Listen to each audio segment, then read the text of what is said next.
ये बात है साल 1937 की। ब्रिटेन के न्यूज़पेपर्स में हेडलाइन छपी, इंडिया बॉयकॉट्स न्यू कॉन्स्टिट्यूशन, यानी भारत में नए संविधान का बहिष्कार कर दिया गया है। ये नया संविधान लाए थे अंग्रेज, जिसका कांग्रेस विरोध कर रही थी और कोलकाता कॉरपोरेशन ने इसके खिलाफ बंद बुलाया था, क्योंकि ब्रिटिशर्स का ये नया कॉन्स्टिट्यूशन भारत के एक हिस्से को अलग करने वाला था और ये हिस्सा था बर्मा। ब्रिटिश किंग जॉर्ज 6 ने भारत और बर्मा को अलग करने की घोषणा की, जिससे भारत के लोग खफा हो गए, लेकिन बर्मा के लोग खुश थे क्योंकि उन्हें लगता था कि वो भारत से बिल्कुल अलग है। बर्मा माने आज का म्यांमार, वो कंट्री जिसे लैंड ऑफ द गोल्डन पैगोडास कहते हैं। ये इंडिया और चाइना के बीच एक ब्रिज का काम करता है। 6.7 लाख स्क्वायर किलोमीटर में फैला ये देश जितना खूबसूरत है उतना ही रहस्यमयी भी है। ये यंग लोगों का देश है, जहां एवरेज एज 30 साल है। ये लोग चाय पीते नहीं बल्कि खाते भी है। चिलोन यहाँ का सबसे फेमस गेम है और शेडगोन पैगोडा यहाँ का सबसे फेमस पैगोडा है, जो कि सोने से बना है। म्यांमार की कैपिटल सिटी नेपिडो है और यांगून या कहें कि रंगून इसका सबसे फेमस शहर है, जिसका जिक्र हमारे गानों में भी मिलता है। एक वक्त पर भारत के बहुत से लोग और मारवाड़ी सेठ रंगून में बिजनेस करते थे, लेकिन फिर आया वो वक्त जब म्यांमार से भारतीयों को निकाल दिया गया। ये देश भारत से अलग हो गया और आज इसकी दोस्ती भारत के बजाय चीन से पक्की हो रही है। लेकिन सवाल आता है क्यों? जो देश एक वक्त पर भारत का हिस्सा था, जिसे उसका मेन रिलीजन यानी कि बौद्ध धर्म भारत ने दिया, जिसकी बोली, भाषा, त्योहार सब भारतीयों से मिलते जुलते थे, वो भारत से अलग क्यों हो गया? दोस्तों, एक कहानी म्यांमार के कोको आइलैंड की भी है। ये म्यांमार और भारत के बीच बसा एक छोटा सा आइलैंड है, जहां चाइना अपने बेस बना रहा है ताकि वो हिंद महासागर में भारत को घेर सके। कहानी चलती है कि ये आइलैंड पीएम नेहरू ने म्यांमार को गिफ्ट किया था। तो क्या सच में ऐसा हुआ था? अगर हाँ, तो नेहरू ने ऐसा किया क्यों? क्यों आज म्यांमार से कोको आइलैंड वापस लेने की मांग की जा रही है? और कैसे रोहिंग्याओं की वजह से इंडिया को अपना ये आइलैंड वापस मिल सकता है?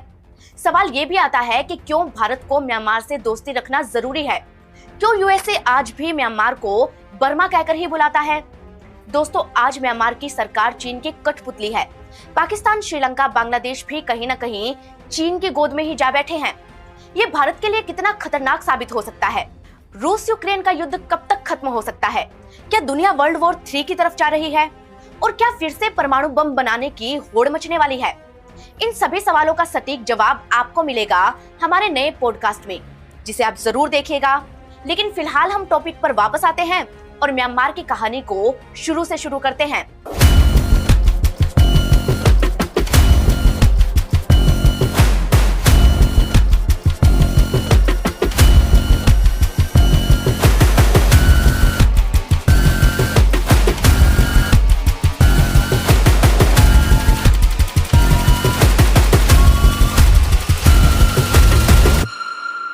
देश की राजधानी दिल्ली से करीब 1800 किलोमीटर दूर इरावती रिवर, टी गार्डन्स और खूबसूरत माउंटेन्स के बीच बसा है म्यांमार। आज ये देश मशहूर है अपनी नेचुरल ब्यूटी, बौद्ध पैगोडास और यूनिक कल्चर के लिए, जहां 135 से भी ज्यादा जनजातियों के लोग रहते हैं। सदियों पहले म्यांमार भारत का हिस्सा था, जहां बर्मीज लोग रहते थे, इसीलिए इसे बर्मा कहते थे। 11वीं सदी में अनुराधा बर्मा के राजा बने, जिन्हें बर्मा के इतिहास में सबसे फेमस किंग माना जाता है। अनुराधा के बारे में कहा जाता है कि एक बार उन्होंने साउथ बर्मा के राजा मनोहा से त्रिपिटक मांगे। त्रिपिटक बौद्ध धर्म ग्रंथ थे, जिन्हें देने से मनोहा ने इनकार कर दिया। मनोहा को लगता था कि अनुराधा इन ग्रंथों को छूने के लायक भी नहीं है, लेकिन जब इस बात का पता अनुराधा को चला तो उन्होंने मनोहा पर हमला कर दिया। अनुराधा ने न सिर्फ त्रिपिटक जीते, बल्कि पूरे बर्मा में 2000 मोनेस्ट्रीज बनवाई, जिन्होंने बर्मा में बौद्ध धर्म फैलाया, जो उसे भारत से मिला था। लेकिन फिर भारत से बर्मा कटा कैसे? इसकी कहानी काफी अजीब है, जो शुरू होती है 19वीं सदी से।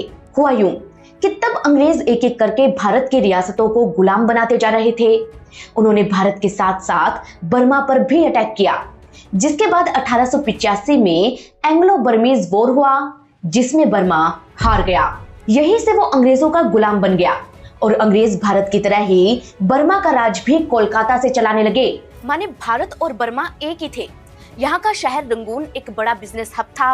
रंगून में अव्वल दर्जे के हीरे तराशे जाते थे, इसलिए भारत से कारीगर यहाँ आकर रहते थे।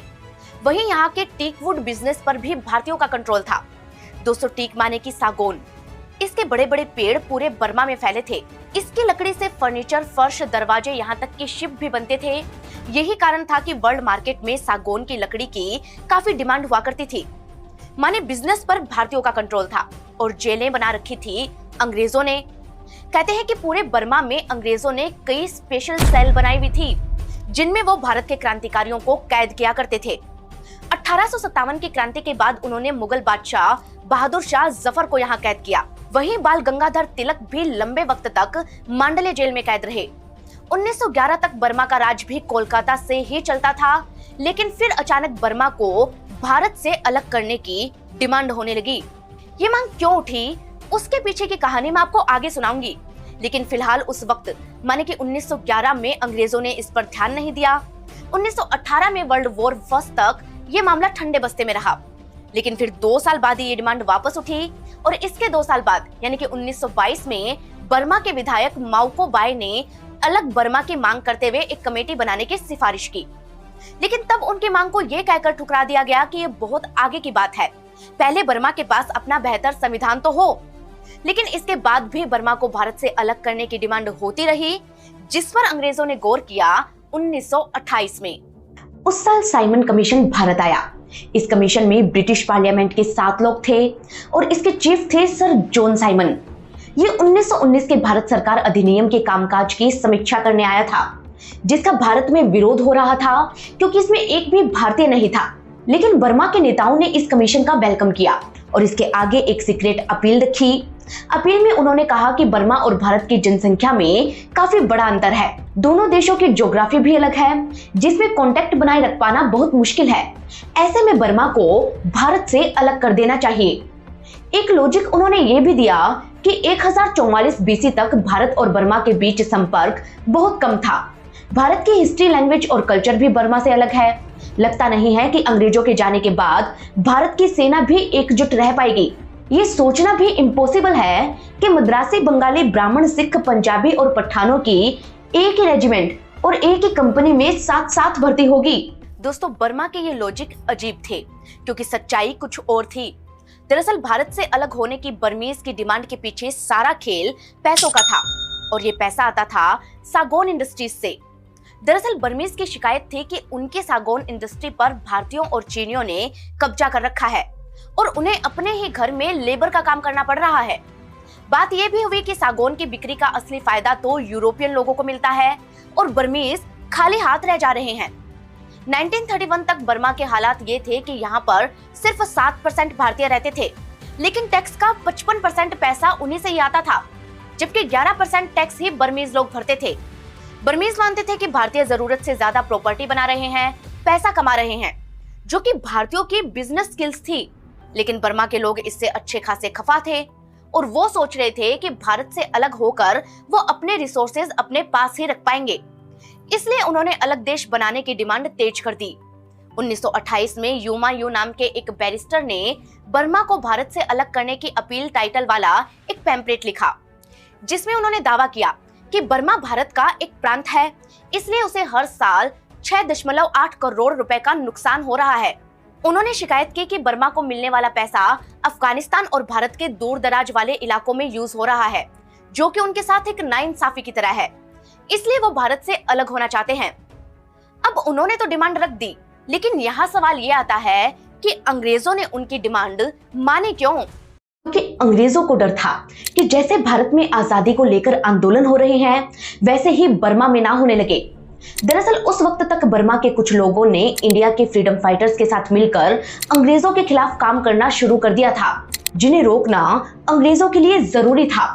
बर्मीज नेशनल मूवमेंट को रोकने के लिए उन्होंने भारत और बर्मा को अलग करने की डिमांड मान ली और साइमन कमीशन ने 1930 में इस प्रस्ताव को मंजूरी दे दी। लेकिन ऐसा नहीं है कि बर्मा में सब लोग अलग होकर ही खुश थे। बहुत से लोग अब भी भारत के साथ रहना चाहते थे और इन्हीं लोगों ने मिलकर बनाई एक नई पार्टी, एंटी सेपरेशन लीग, जिसके चीफ थे डॉक्टर बामाओ। कहते हैं कि इनकी डिमांड पर इलेक्शन करवाए गए 1932 में बर्मा में चुनाव हुए, जिसमें दो पार्टियां मैदान में थी। एक थी सेपरेशन लीग जो बंटवारा चाहती थी, वहीं दूसरी थी एंटी सेपरेशन लीग जो बंटवारा नहीं चाहती थी। सबको लग रहा था कि सेपरेशन लीग ही जीतेगी, लेकिन हुआ इसके ठीक उलट। सेपरेशन लीग को सिर्फ 29 सीटें मिली, वहीं एंटी सेपरेशन लीग को 42 सीटें मिली। माने बर्मा के लोग भारत से अलग नहीं होना चाहते थे, लेकिन अंग्रेजों को तो इसे अलग करना था। इसलिए उन्होंने मान लिया कि बर्मा के लोग अपने मन की बात ही नहीं जानते, जिसके बाद उन्होंने the government of Burma act 1935 लाया और 1 अप्रैल 1937 को बर्मा को भारत से अलग कर दिया। अब बर्मा भारत से अलग हो गया, लेकिन आजाद ये अब भी नहीं हुआ। बर्मा और भारत दोनों ही अंग्रेजों के गुलाम थे। इसी वजह से बर्मा में बसे भारतीयों पर इस बंटवारे का खास असर नहीं पड़ा। भारत के लोग अब भी बर्मा में रहते थे, जैसे कि वो एक वक्त पर भूटान में रहा करते थे। लेकिन फिर उन्हें बर्मा छोड़ना क्यों पड़ा, इसकी कहानी और भी दिलचस्प है। दरअसल हुआ ये कि जब बंटवारा हुआ तब बर्मा ने शांति बनाए रखी, क्योंकि उस वक्त वो लेबर और कोयले के लिए भारत पर डिपेंडेंट था। वहीं भारत चावल, धान, पेट्रोल और सागौन के लिए बर्मा पर डिपेंडेंट था। इकोनॉमी को नुकसान ना हो इसलिए बर्मा ने भारत को नाराज नहीं किया। लेकिन अगले ही साल यहाँ एंटी इंडियन दंगे शुरू हो गए और तब बहुत से भारतीयों को बर्मा छोड़कर जाना पड़ा। हालांकि अब भी मारवाड़ी सेठ रंगून में रहा करते थे, लेकिन सेकेंड वर्ल्ड वॉर के बाद उन्हें भी रंगून छोड़ना पड़ा। भारतीयों के जाने से नुकसान रंगून को भी हुआ और यहाँ का डायमंड बिजनेस ठप पड़ गया। लेकिन इसी वजह से गुजरात के शहर सूरत की किस्मत चमक गई। और ये हुआ कैसे, इसकी कहानी हम आपको पहले ही सुना चुके हैं। खैर, 1948 में बर्मा की आजादी के बाद भी यहाँ भारतीय रहते थे, क्योंकि तब भारत और बर्मा अच्छे दोस्त थे। दोनों ही देशों ने अपने बॉर्डर्स को FMR माने फ्री मूवमेंट रिजीम का स्टेटस दिया था, जिसके तहत दोनों तरफ के लोग एक दूसरे के बॉर्डर्स के 16 किलोमीटर अंदर तक बिना किसी रोक टोक के आ जा सकते थे। दोनों देशों की सरकारों ने ऐसा इसलिए किया क्योंकि बॉर्डर्स पर रहने वाले भारतीय और बर्मीज आपस में रिश्तेदार थे। बंटवारे के कारण ये अपनों से बिछुड़ गए थे। ये अपनों से मिलते रहे, इसलिए बॉर्डर्स को फ्रेंडली रखा गया। लेकिन फिर सवाल ये आता है कि हालात बदले तो बदले कैसे। तो ये कहानी शुरू होती है 1962 से। तब पहली बार बर्मा में मिलिट्री coup हुआ। आर्मी का रूल आते ही देश में तानाशाही शुरू हो गई और भारतीयों के लिए देश छोड़ने का फरमान जारी किया गया। उनकी दुकानें, ऑफिस, सिनेमा घर सब बंद करा दिए गए। यहाँ तक कि इंडियन कम्युनिटी के स्कूलों को भी सरकार ने हथिया लिया। नफरत इतनी फैल गई कि बर्मा के लोग भारतीयों को कलार या काला कहकर बुलाने लगे। इसी वजह से भारतीयों को अपने देश वापस लौटना पड़ा। यही वो दौर था जब भारत और बर्मा के रिश्तों में भी दरार आने लगी। लेकिन बर्मा भारत और चीन के बीच एक कनेक्टिंग ब्रिज की तरह था। साथ ही यह भारत के नॉर्थ ईस्ट स्टेट्स के साथ एक लंबा बॉर्डर भी शेयर करता था। इसीलिए बर्मा के साथ दोस्ती बनाकर रखना भारत के लिए जरूरी था, जो लंबे वक्त तक बनी भी रही। बर्मा की खूबी ये थी कि अपने आइडेंटिटी को लेकर यहाँ के लोग बहुत प्राउड फील करते थे। इसीलिए 1989 में बर्मा का नाम बदलकर म्यांमार रख दिया गया और कभी इस देश ने कॉमनवेल्थ भी ज्वाइन नहीं किया, क्योंकि कॉमनवेल्थ उन देशों का ग्रुप था जो एक वक्त पर अंग्रेजों के गुलाम रह चुके थे। खुद को गुलाम ना दिखाने के लिए बर्मा ने कॉमनवेल्थ से दूरी बना ली और ये इकलौता देश बन गया जो आज भी कॉमनवेल्थ गेम्स में पार्टिसिपेट नहीं करता। बर्मा को देखकर भारत के लोगों ने भी कई बार कॉमनवेल्थ छोड़ने की मांग की, लेकिन ये मांग पूरी नहीं हो सकी। इधर बर्मा के नए नाम म्यांमार को भी कई देशों ने एक्सेप्ट नहीं किया, क्योंकि उनका कहना था कि बर्मीज में दोनों शब्दों बर्मा और म्यांमार का मतलब एक ही होता है। ऊपर से ये नाम बर्मा के मिलिट्री तानाशाह ने बदला था, जिससे अमेरिका काफी नाराज था। यही कारण था कि यूएसए आज भी म्यांमार को बर्मा ही बुलाता है। लेकिन दुनिया ने बर्मा को म्यांमार कहना शुरू कर दिया। इसी म्यांमार की दोस्ती चाइना के साथ कैसे बढ़ी, इसकी कहानी और भी कमाल की है, जो शुरू होती है तब जब म्यांमार बना था। दरअसल एशिया में पाकिस्तान के बाद म्यांमार ही ऐसा देश है जहां की सरकार में आर्मी का बहुत बड़ा रोल था। म्यांमार के पार्लियामेंट में भी आर्मी के लिए 25% सीटें रिजर्व थी। ऊपर से तख्ता पलट करके आर्मी जनरल देश के डिक्टेटर बनते जा रहे थे। देश के बजट में से भी बहुत सारा पैसा आर्मी के लिए निकाल लिया जाता था और हाई लेवल के ऑफिसर जमकर करप्शन किया करते थे। कहते हैं कि म्यांमार की इसी आर्मी को कंट्रोल किया चाइना ने और तब उसे मिला Coco Island. Coco Island Bengal की खाड़ी के नॉर्थ ईस्ट में मौजूद था। ये 5 आइलैंड से मिलकर बना था जो सालों पहले वीरान पड़ा था। कहते हैं कि अंग्रेजों के जमाने में ये भारत का हिस्सा था। यहाँ कोकोनट यानी कि नारियल बहुत होते थे, इसीलिए इसे कोको आइलैंड कहते थे। यहाँ से फ्रूट्स और कोकोनट अंडमान सप्लाई होते थे और एक तरह से ये अंडमान के लिए फूड सोर्स था। 1937 में जब बर्मा और भारत को अलग किया गया, तब कोको आइलैंड एक सेल्फ गवर्निंग काउंसिल कॉलोनी बन गया। सेकेंड वर्ल्ड वॉर के वक्त ये जापान के कंट्रोल में आ गया। तब आजाद हिंद फौज ने भी अंडमान और कोको आइलैंड पर कंट्रोल किया था, लेकिन बाद में अंग्रेज इसे वापस जीत गए और उन्होंने इसे म्यांमार को दे दिया। लेकिन साल 2003 में रक्षा मंत्री रहे जॉर्ज फर्नांडिस ने बीबीसी को एक इंटरव्यू दिया, जिसमें उन्होंने दावा किया कि कोको आइलैंड 1948 तक भारत के पास ही था। लेकिन प्रधानमंत्री जवाहरलाल नेहरू ने बर्मा से रिश्ते अच्छे बनाने के लिए इस आइलैंड को गिफ्ट कर दिया। खैर, 2004 तक ये आइलैंड खाली पड़ा रहा, लेकिन फिर चीन ने शुरू की स्टिंग ऑफ पर्ल्स पॉलिसी। इस पॉलिसी के तहत चीन ने हिंद महासागर में भारत को घेरने का टारगेट बनाया। इसके लिए उसने अलग अलग देशों को भारी भरकम कर्जा देकर उनके पोर्ट्स को लीज पर ले लिया। उसने श्रीलंका के हम्बनटोटा, पाकिस्तान के ग्वादर और म्यांमार के कोको आइलैंड पर सेटलमेंट बनाने शुरू कर दिए, जो भारत के लिए एक बड़ा खतरा था। लेकिन ऐसा क्यों था, ये जानने के लिए हमें कोको आइलैंड की लोकेशन पर गौर करना पड़ेगा। यह आइलैंड अंडमान से सिर्फ 45 किलोमीटर दूर था। ये बंगाल की खाड़ी में है, जहां से कुछ दूरी पर भुवनेश्वर है, जहां चांदीपुर में हमारी डिफेंस फोर्सेस मिसाइल टेस्ट करती हैं। इसके ठीक नीचे कलाम आइलैंड पर साइंटिस्ट मिसाइल टेस्ट करते हैं। वहीं बंगाल की खाड़ी के किनारे पर ही बसा है श्री हरिकोटा, जहां से भारत के रॉकेट लॉन्च होते हैं। माने कोको आइलैंड पर चीन के आने से भारत की डिफेंस ही नहीं, बल्कि स्पेस एजेंसी को भी खतरा था। फिर भी म्यांमार ने कोको आइलैंड पर चीन को अपना बेस बनाने की परमिशन दे दी। इस बात का खुलासा तब हुआ जब 1990 के डेकेड में कोको आइलैंड पर चाइना के सेटलमेंट की तस्वीरें सामने आई। इसके बाद ब्रिटेन के एक थिंक टैंक ने अपनी एक रिपोर्ट जारी की, जिसमें थी कई सैटेलाइट तस्वीरें, जिनमें साफ दिख रहा था कि कोको आइलैंड पर कई सारे एयरक्राफ्ट हैंगर्स बने हुए थे। यहाँ जो रनवे पहले 1300 मीटर लंबा था, वो 2300 मीटर लंबा कर दिया गया था। जब भारत ने म्यांमार के आगे मुद्दा उठाया, तो म्यांमार ने साफ कह दिया कि ऐसा कुछ भी नहीं है। लेकिन हकीकत में चीन कोको आइलैंड पर बेस बना चुका था। लेकिन चीन को कोको आइलैंड चाहिए क्यों था? तो दोस्तों, इसके पीछे की वजह थी state of Malacca. State of Malacca यानी कि मलक्का जलडमरूमत है। ये हिंद महासागर और प्रशांत महासागर को जोड़ती है। ये मलेशिया और इंडोनेशिया के बीच एक इम्पोर्टेंट वाटरवे है। भारत और चीन के बीच पानी से होकर जाने वाला सबसे छोटा रास्ता भी यहीं से गुजरता है। इसी वजह से दुनिया के अलग अलग देश इस रूट का यूज करते हैं और ये दुनिया के सबसे बिजी शिप रूट्स में से एक है। कहते हैं कि चीन के बहुत से शिप भी यहीं से गुजरते हैं। चाइना का 40 to 60% trade state of Malacca से ही होता है। चीन को इस बात का डर है कि अगर किसी दिन वो किसी जंग में उलझता है और कोई दूसरा देश पीछे से स्टेट ऑफ मलक्का पर कब्जा कर लेता है, तो उसका समुद्री व्यापार ठप पड़ जाएगा, जिसका सीधा सा असर पड़ेगा उसकी इकोनॉमी पर। चीन को लगता है कि स्टेट ऑफ मलक्का को सिर्फ और सिर्फ इंडिया ही कंट्रोल कर सकता है, इसलिए उसने स्टिंग ऑफ पर्ल्स योजना शुरू की। इधर एक्सपर्ट्स ये भी कह रहे हैं कि जिस तरह से चाइना और पाकिस्तान CPEC पर काम कर रहे हैं, उस तरह म्यांमार के साथ चाइना ने CMEC प्रोजेक्ट शुरू किया है। चीन म्यांमार में बहुत बड़ा इन्वेस्टमेंट कर रहा है, इसीलिए वो कोको आइलैंड और म्यांमार के दूसरे आइलैंड्स को खुलकर यूज कर रहा है।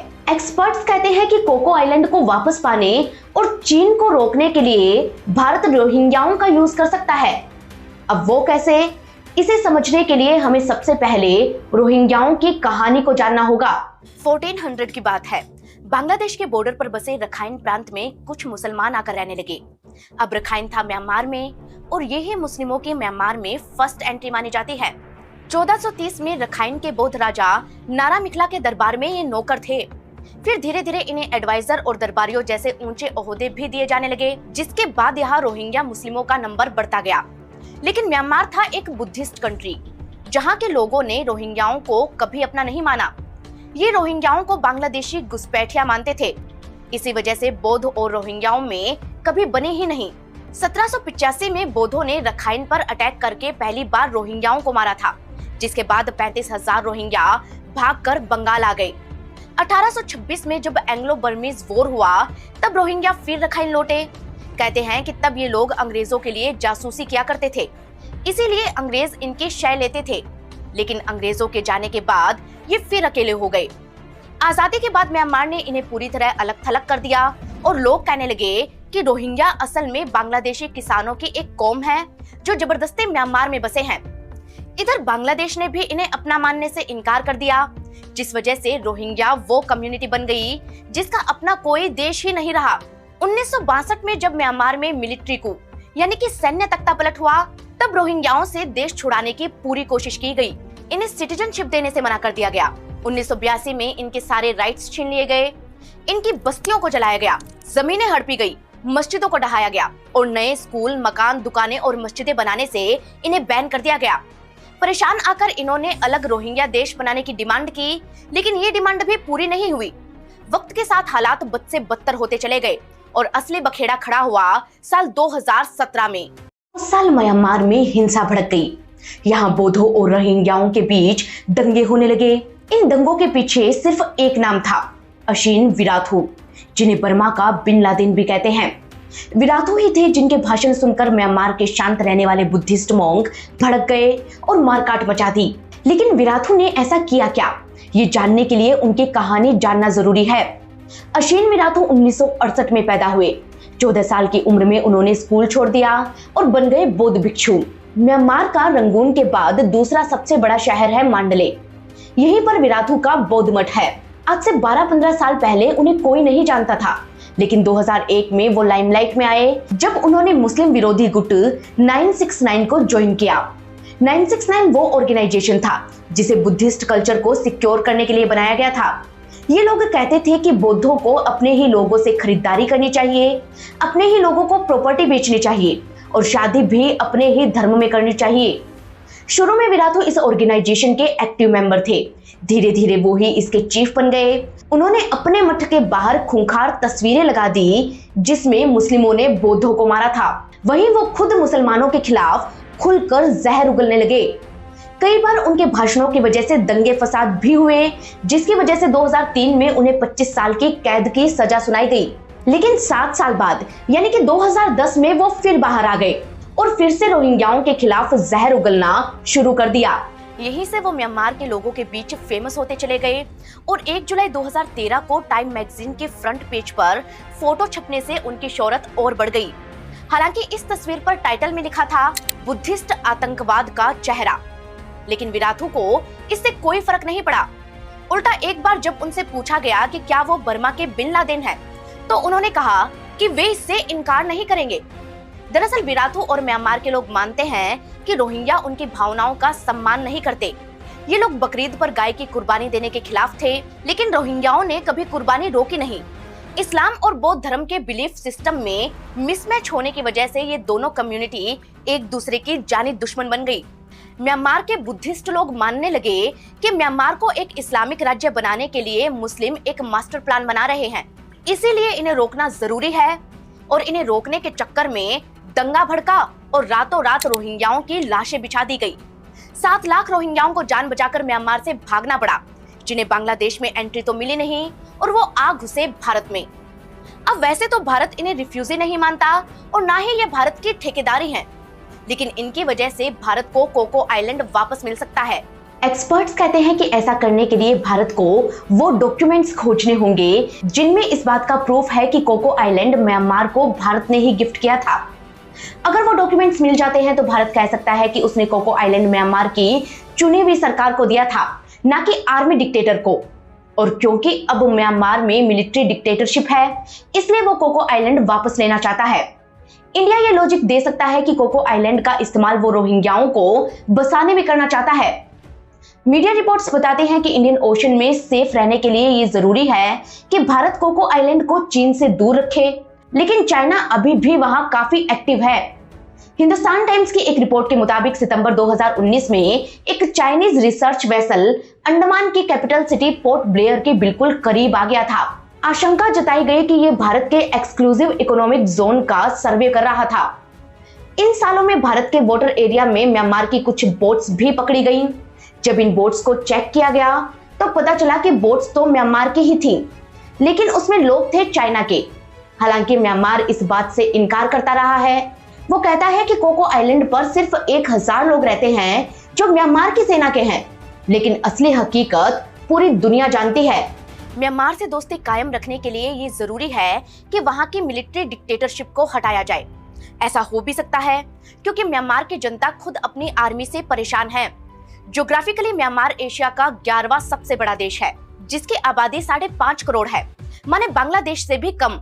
इसके पास copper, tin, iron, cement, pharmaceutical और फर्टिलाइजर जैसी इंडस्ट्रीज हैं और काफी सारे रिसोर्सेज हैं।